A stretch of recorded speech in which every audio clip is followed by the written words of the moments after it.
All right, guys, so let me just go ahead and start off by apologizing because I sound atrocious, but I am sick right now. But I wanted to go ahead and get this video out for you guys. So as you can see, we're going to be tinting our brows at home. This is all the stuff that you're going to need, you know, your beard dye, your spoolie, and aloe vera gel, some witch hazel, just some basic stuff that you probably already have in your house. If not, you probably would have had to go purchase the just for men beard dye. I think I might have spent maybe like $8 or $9 on it. So, you know, you spend that much money, but you're only going to need a little bit, and it's going to last you for maybe a whole year. So I'm just going to go ahead and pull my hair back so we can get to these brows. So I'm just going to start off by brushing my brow hairs like in the direction that they grow, just so I can see where I need to put the dye. Now I'm just opening up my box. I'm doing this mainly for the purpose of the video because I've already used this before, but I just wanted to show you guys what you get inside of the box when you open it. Everything that you need to I guess make the dye is inside of the box already, so you don't have to grab anything else.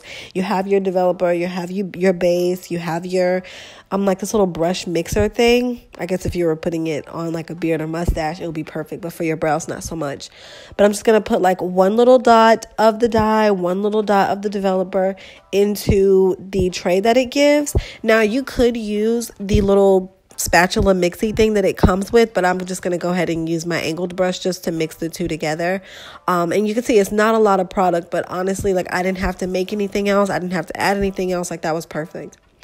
So now I'm just going to go ahead and just lightly fill my brows. I'm not going to like change the shape of them. I'm really just going to do my brows as if I was doing them like with makeup, but just very, very lightly, because this is, as you're going to see, it's going to get a lot darker as it starts to develop.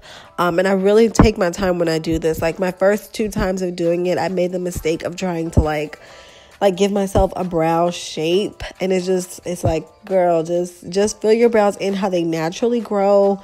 Give yourself a natural shape, and like don't focus on like trying to have them look perfect, because then it's just you're gonna embarrass yourself, because I know I did. So I'm gonna save you guys that trauma and just go ahead and follow me. Like I'm just very lightly brushing them, you know, filling them in very lightly, like trying to make little little hairs. Now right here in the front, you guys can see I'm gonna take the brush, take it up, and just flick up very lightly. If you watch my how I actually do my brows, this is very similar to how I do the front of them, but I made the mistake of not doing them like naturally enough the first few times. So just kind of take heed to that little tip. Now I'm just going to brush my brows through with my spoolie just to make sure I'm getting the product all the way through and through my brows.